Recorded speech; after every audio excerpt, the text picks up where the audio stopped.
What's up, guys? Arthur Solomon here, and today we've got another special episode for you. And today we're going to talk about appraisals and how they're getting cut short more and more frequently. So we're seeing this, and the reason being is because the prices of homes keep going up, the demand is high, the supply is low, and so it's just a natural occurrence when you're in such a seller's market, which we're in.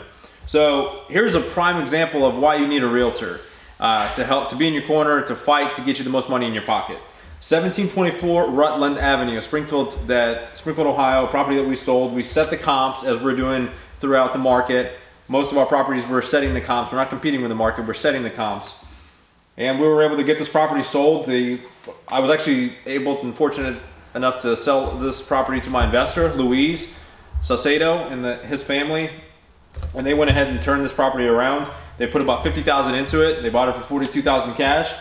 The $50,000 includes repairs and holding costs. So they were all in at $92,000. If you do $130,000 times 0.7, the 70% rule, you're looking at right around $91,000. That was their maximum allowable. So they were right there. So once they got the property finished, they called me. Tim and we came out, looked at the property, told them what it was worth, where we can list it, and we listed it at $130,000. By far, the most expensive house in that whole neighborhood.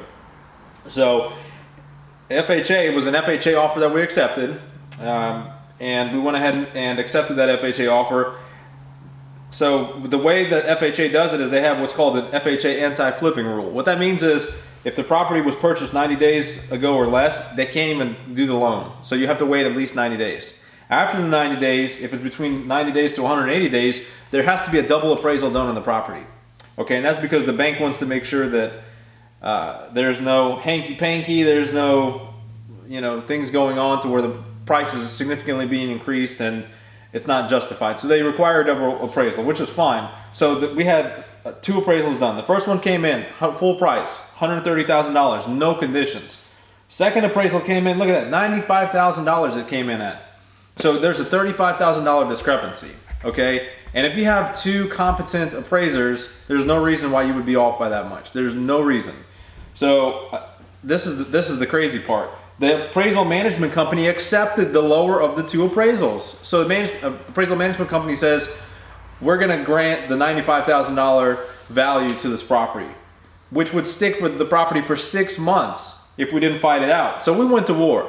I contacted personally the appraisal management company and said, guys, they're off by way too much.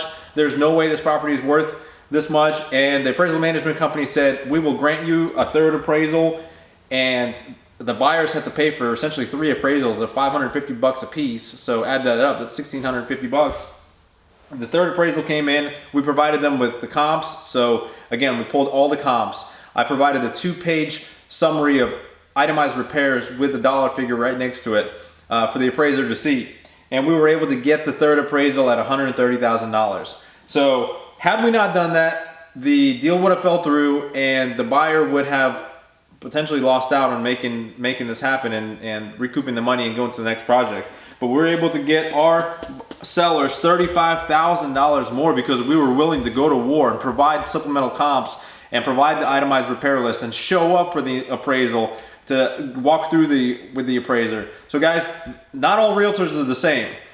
Next time you're considering selling a property, make sure that your realtor is equipped with the tools and skills to be able to challenge an appraisal, because I'm telling you, in this market, we're seeing this more and more and more. And if you don't have that in your handy dandy tool belt to be able to fight the appraisal and justify the price that you put the property for, then you might need to get a second opinion. And if you do need a second opinion, give us a call. We're getting top dollars, we're setting comps all over the market, and we'd love to talk to you and help you out. So thank you guys for tuning in. We hope that this brought some value to you, and we'll see you next time.